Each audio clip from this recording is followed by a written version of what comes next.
Сөз депутат Баққожаев Ана Сахатұлына беріледі. Көп рахмет, құрметті әріптестер. Ауыл адамдары қашанда ауыл партиясын паналайды, бізден көмек сұрайды. Таңертең ғана өтініш алдым, шағым алдым. Атап айтқанда Ақтөбе облысы Байғайын ауданы Қопа ауылдық округі Ебейті ауылы.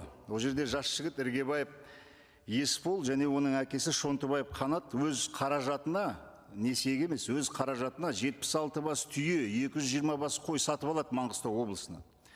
Барлық құжаты бар. 50 сотық жері бар, бір қорасы бар. Сол жерде кәсіпті дөңгелетем деп, нағыз патриоттық ауыл азаматының үлгісі.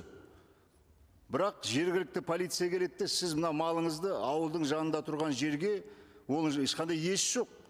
Бірақ осы ауылдың маңындағы жерге мемлекеттің меншігінде тұрған жерде сіз бақтыңыз деп, қолын бұрап полициялық учаскеге алып кетеді. Міне видеосы, міне. Ешқандай қарсылық көрсетпеген, боғауыз сөзді айтпаған әуелі. Сондағысы мына келіп сіздердің жаңағы заңсыз осы жерде жайып жүрсіздер дейді. Ол не істейді ол? Ол жемқоры жоқ, ақшасы жоқ, ауыл тұрғындары қарсы емес, баға қой, жая қой деп айтқан. Мен бұл не үшін айтып отырмын? Профилактика деген бұл тек жаңа қаралау, артын қуалау емес, профилактикен жанашырлық, ақыл айту, жөн сілтеу. Мен сұрақ, неге полиция келіп, ана азаматқа айтпайды, әкімдікке айтпайды? Жайылымдар туралы парламент заң қабылдады ғой. Қоғамдық жайылымдар деген түсінік енгіздік. Біз неге соны сіздер неге шешіп бермейсіздер?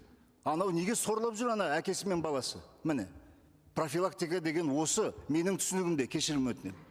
Міне, сондықтан да құрметті азаматтар, осындай әкімдіктердің құлағына алтын сырға алдағы уақытта заң қабылданса реттеледі, мен сенемін. Сондықтан Ержан Сапарбек, осы өзіңіздің отырғаныңызды пайдаланып, осы Байғайын ауылдағы жағдайды толығымен тексеруіңізді сұраймын. Назарларыңызға рахмет.